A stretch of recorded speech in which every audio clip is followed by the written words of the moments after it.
Temperature का effect जो है वो एनिमल्स की शेप, जेनेटिक रिएक्शन, ये हमको ड्रोसोफिला में देखने को मिल जाता है। उसकी साइज पे भी पड़ता है। लॉन्ग विंटर्स में जो है वो किसी एरिया में उनका शेप साइज अलग हो जाता है। तो शेप, जेनेटिक रिएक्शन पर भी टेम्परेचर का इफेक्ट होता है। तो इस तरह से किसी भी प्लांट और एनिमल्स का टेम्परेचर पर, उसकी ग्रोथ, डेवलपमेंट पर इफेक्ट होता है। नेक्स्ट जो बायोटिक फैक्टर है, सॉरी ए बायोटिक फैक्टर है जो कि एनिमल्स, प्लांट्स को इफेक्ट करता है, वो है लाइट। लाइट का जो मेन सोर्स है वो हमें पता है क्या है, प्रकाश का, सन होता है। सन की लाइट जो है अर्थ पर आती है और उसी को हम यूज़ करते हैं। हम डायरेक्ट जो है अपने लिए उसको नहीं करते हैं यूज़। प्लांट्स, क्योंकि हमारे प्रोड्यूसर्स होते हैं, वो मुख्य रूप से उसका यूज़ करते हैं। स्पेक्ट्रम लाइट जो आती है सन की, वो उसके अलावा cosmic rays, radio waves, heat waves, ultraviolet, infrared भी आती हैं उसके साथ में। तो जो प्लांट्स हैं वो इस लाइट को जो स्पेक्ट्रम के फॉर्म में आती है वो किस तरह से यूज़ करते हैं, प्लांट्स में क्लोरोफिल प्रेजेंट होता है और उस क्लोरोफिल की सहायता से, ये सनलाइट की हेल्प से फोटोसिंथेसिस की क्रिया करते हैं। फोटोसिंथेसिस के द्वारा ये खाना बनाने की क्रिया करते हैं और उसके द्वारा, वो हमें पता है, वो प्लांट्स प्रोड्यूसर्स होते हैं और उसी पर दूसरे एनिमल्स डिपेंड करते हैं और फिर इस तरह से वो एक सिस्टम बनाते हैं। तो फोटोसिंथेसिस क्रिया मुख्य रूप से हमारे लाइट, सनलाइट पर डिपेंड करती है। इसके अलावा स्टोमेटा का खुलना, बंद होना भी लाइट की प्रेजेंस और एब्सेंट पर डिपेंड करता है। लीव्स जो है इफेक्ट उनका, उन पर भी लाइट का बहुत असर पड़ता है। फिर फोटो पीरियोडिज्म क्रिया जो होती है वो भी लाइट से ही इफेक्ट होती है। बहुत सारे फूल जो हैं वो कब खिलते हैं, जब दिन या फोटो पीरियड जिसे हम कहते हैं वो ज़्यादा होता है तब खिलते हैं। और कुछ ऐसे प्लांट्स होते हैं जिसमें फूलों का खिलना शॉर्ट, जब फोटो पीरियड होता है उस टाइम पर ही होता है।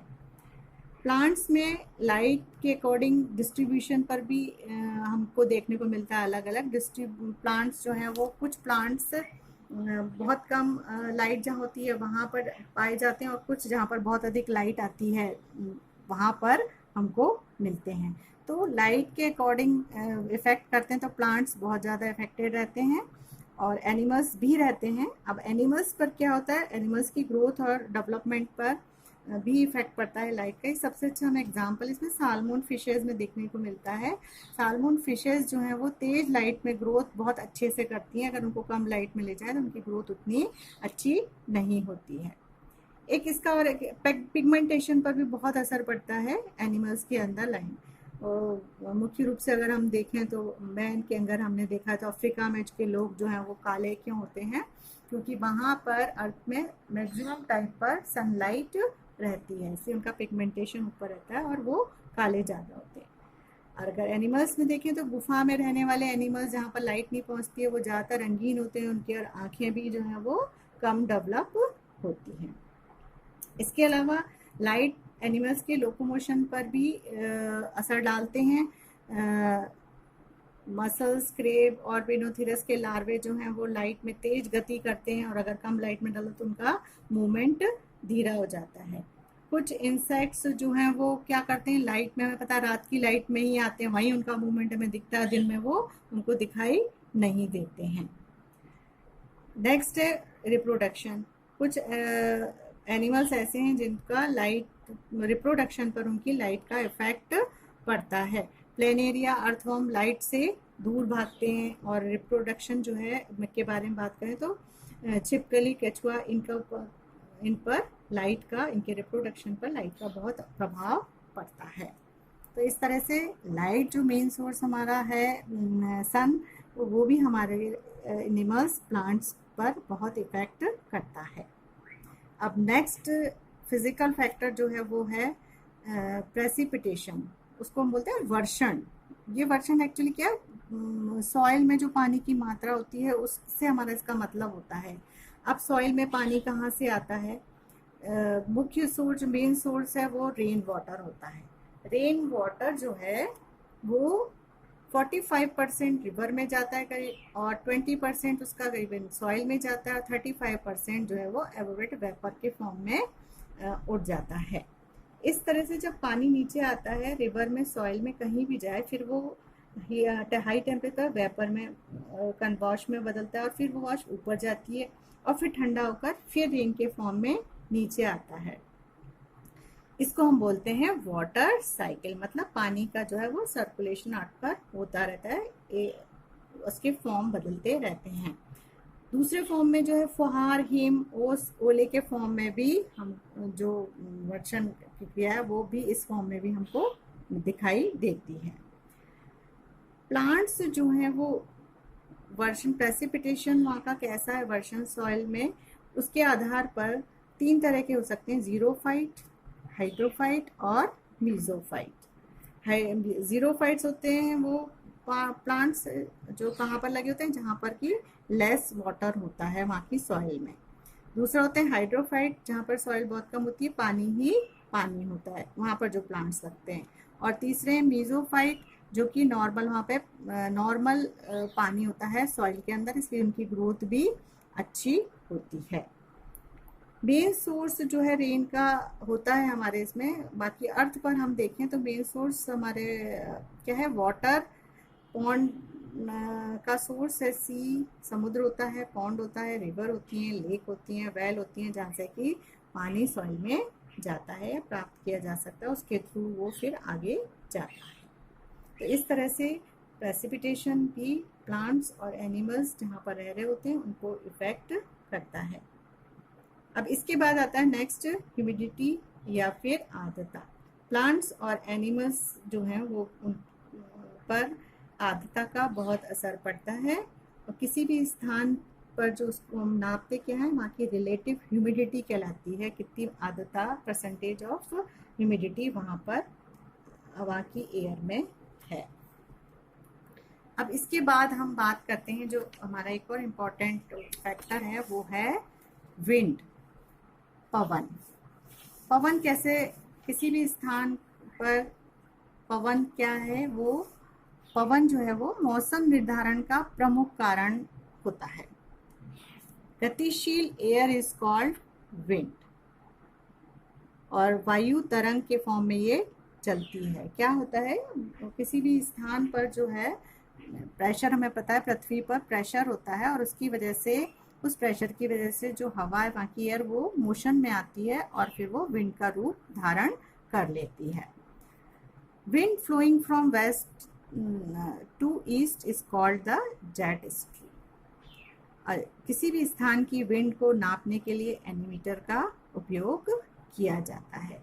अब ये जो विंड है ये भी प्लांट्स और एनिमल्स पर इफ़ेक्ट करती है, लेकिन इसका इफ़ेक्ट एनिमल्स पर बहुत कम होता है, क्योंकि वो अपने आप को उससे बचा लेते हैं, छुप जाते हैं, बट प्लांट्स पर इसका इफ़ेक्ट बहुत ज़्यादा होता है।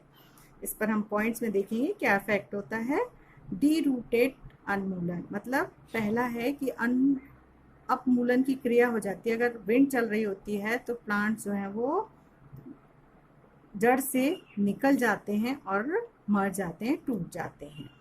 दूसरा क्या हो सकता है, विरूपण हो सकता है, चेंज इन शेप, और प्लांट लगातार एक ही डायरेक्शन में जब हवा चलती है तो वो उसी तरफ झुक जाते हैं, उनके शेप परमानेंटली चेंज हो जाते हैं। या फिर क्या हो सकता है, सॉइल इरोजन हो जाता है। बहुत बार तेज विंड की वजह से जो है वो वहाँ की जो सॉइल होती है उस स्थान की वो उड़ जाती है ऊपर ऊपर की ड्राइनेस की वजह से, और फिर उनकी जड़ें जो है ऊपर आने लगती हैं और प्लांट्स कमज़ोर पड़ जाते हैं। इसके बाद होता है पतन हो जाता है। ये हमको खेतों में देखने को मिलता है कि जब हवा, विंड तेज चलती है तो खेतों में प्लांट्स गिर जाते हैं। जो छोटे वाले हर्बल प्लांट्स होते हैं वो ज़्यादातर इस अवस्था में विंड के कारण गिर जाते हैं। फिर है वायनीकरण। By dry air some plants get dehydrated. कभी कभी जो विंड है वो बहुत गर्म होती है और उसकी वजह से जिसे हम लू भी बोल देते हैं, डिहाइड्रेट हो जाते हैं और वो साइज में बहुत छोटे हो जाते हैं, ग्रो नहीं कर पाते हैं अगर उनको लगातार वहाँ पर ऐसी विंड चलती है तो। इसके अलावा है प्रकीर्णन। प्रकीर्णन पॉलिनेशन जो है प्लांट्स के अंदर जो है वो हमको विंड्स की वजह से पॉलिनेशन की क्रिया जो होती है वो बहुत अच्छे से हो जाती है और वो हेल्प करती है प्लांट्स को। ग्रो सीड को बनने में। इसके बाद आता है शुष्कन, ड्राइनेस। हाई स्पीड विंड जो है वो ड्राइनेस ला देती है। जब बहुत हाई स्पीड से होती है तो एक जगह से बहुत तेज़ी से हवा जाती है आगे, तो उसमें प्लांट्स में ड्राइनेस आ जाती है और वो थोड़े कमज़ोर पड़ जाते हैं। तो इस तरह से एक, इसके बाद नेक्स्ट हमारा आता है विंड के बाद लास्ट पॉइंट जो बचता है वो है करंट एंड प्रेशर। करंट और प्रेशर जो एटमॉस्फेयर का है वो किस तरह से वहाँ पर रहने वाले एनिमल्स और प्लांट्स को इफ़ेक्ट करता है। एनिमल्स में करंट्स जो है in water control the life of insects, वहाँ पर रहने वाले हैबिटेट जितने भी अदर एनिमल्स होते हैं उनकी लाइफ को कंट्रोल करता है, और ये लॉटिक हैबिटेट उनकी कहलाती है जो करंट्स में चल देते हैं और रह पाते हैं। प्रेशर इन वाटर, अगर पानी में प्रेशर होगा, वो तो करंट था, बहाव था, और ये अगर पानी में प्रेशर होगा तो उसकी भी इफेक्ट एनिमल्स पे क्या होता है। हम देखते हैं कि बहुत जो डीप सी एनिमल्स होते हैं वो फ्लैट हो जाते हैं, मीन्स वहाँ पर प्रेशर बहुत अधिक होता है, इसलिए उनकी बॉडी जो है वो कंप्रेस हो जाती है। और फिशेज़ में हमें जनरली ऐसा देखने को मिलता है जो डीप सी फिशेज़ होती हैं। प्लांट्स पर भी करंट और प्रेशर का इफेक्ट होता है थोड़े हद तक, इनके स्ट्रक्चर बदल जाते हैं, पॉलिनेशन की क्रिया अच्छी हो जाती है, तो करंट और प्रेशर प्लांट्स को भी कुछ हद तक इफेक्ट करते हैं। तो इस तरह से हमने देखा कि फिजिकल फैक्टर्स ताप, प्रकाश, वर्णन, वायुमंडलीय नमी, पवन, प्रवाह, दाब, वो वहाँ पर रहने वाले एनिमल्स और प्लांट्स की लाइफ को इफेक्ट करते हैं।